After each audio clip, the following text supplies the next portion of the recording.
хубаво е да всеки следващ, който поема занаята, който учи, да може да мине по това, което аз намирам за правилна академична програма.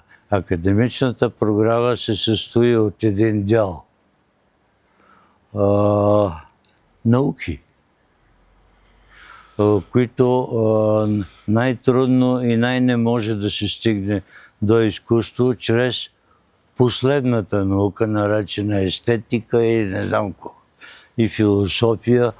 Много е важно, много е полезно, но толкова е недостъпна за млади хора, че трябва да се почака малко. Но всеки един влезе в академията трябва да мине през някакъв изкривен леко вариант от математика, тримерност.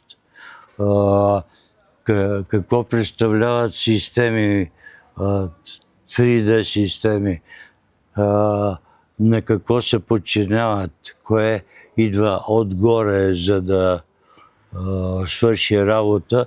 В академията най-напред това се учи така като заглавие. Малко трябваше да дам пример, а в живота го учиш така, че ако не се сетиш за него, ако не го ползваш, нищо не става. И хората го наричат тема. Сега, какво имам предвид? Една верига, която студентите могат да възприемат така, колко тук не знам. Но като кажеш нулево пространство, това е геометричен център. Какво значи това?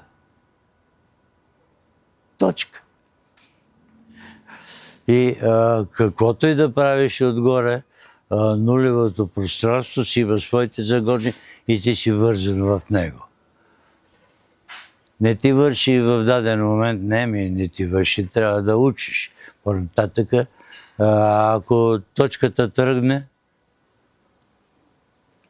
линейно пространство. Линейното пространство, нулевото какви средства има вече за управление това. Линейното е едномерно. Нали? Линейното пространство, ако вземе да кръшка налево и надесно, нагоре и надолу, двумерно. Тоест, трябват нивата между двете линии се ползва. И това е нов тип пространство с нов тип за мен обучаемия. Мъки, постижения и така нататък. Следва какво? Ти ще се сетиш. Примерно. Следват тъй наречените тела. Охо, каква огромна разлика с проблематика и начин на борене. Аз леко предвижих това за себе си, тъй като доста от годините бях в архитектура. А това нещо там се казва основният том учебен, в който се учат и който трябва да научат. В академията сега вече тримерно, добре, следва какво? Четиримерно това, то всички много модерно го ползват и не могат да ми кажете какво е. Аз ще добавя по-старому, с обувчици, мокро и така нататък, време. Времето, като се включи да участва, променя, усложнява, прави абсурдно тежки решения и страхотни резултатите, ако ги направи. И тогава публиката и критиката казва, движението в тази фигура е така убедително, че ме привлича. Това е понятие точно между тримерности с изисквания, какво би направило за кратък срок, за дълъг срок.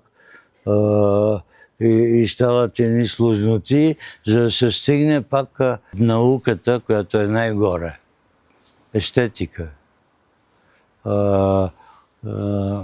Тя се занимава, тя изостава точки тримерни, двумерни и започва да борави с чувствителността на човека, с какво би се захванал, какво го задържа. И тогава и аз имам доста забележки в тая посока. Има изкуство, което като гледаш ще прави лош. И желателно е, когато младият човек се въвежда в това, все пак деликатно да му се обясни какво той счита за лошо. В първата част грешно, а във втората част естетика и не знам какво, лоши хора. И изкуството трябва да внимаваме ние. Трябва да внимават и критиците. Трябва да внимават и учителите, който е да е.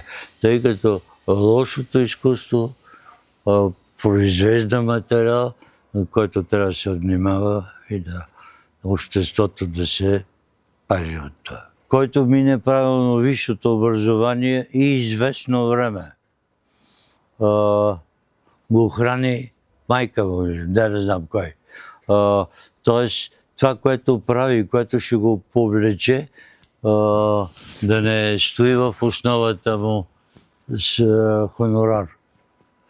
Това е доста опасно. И то може да увреди младия човек, да му попречи да отиде там, да където иначе душата му и знанията са му искали и са го водили. Това е един учител по изкуство. Има ще забележи даден вид неща, ще се опита тях да споделя с учениците си. Част от които, доста често всичките, нямат отношение към това, което се говори.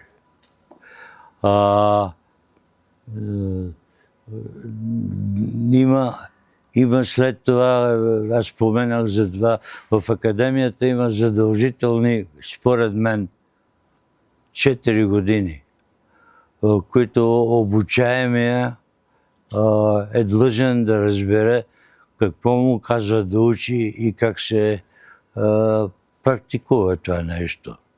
Без този период не могат, според мен, не могат да занаят нямат. Имаше, при мене поне имаше период от, може би години, не знам, при който аз започнах да чета абсолютно модерните автори, да ги връщам през тези геометрия, двумерност,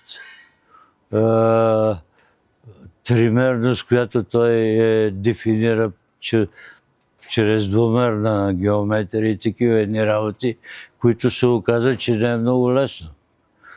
Пикасо съм го гледал, не да му викам, и колко е хубаво такова, просто да видя откъде е изопачил това нещо и как се изсетил и какво е направил. И се оказа, че една от радостите му, когато на едно место предна и задна фасада ги нарисуваш. Да, човешка фигура от Пикасо, може да видите както искате. Даже най-лесно се отчита в портрети. Част от текста профил, част фас. Това нещо става с доста знание.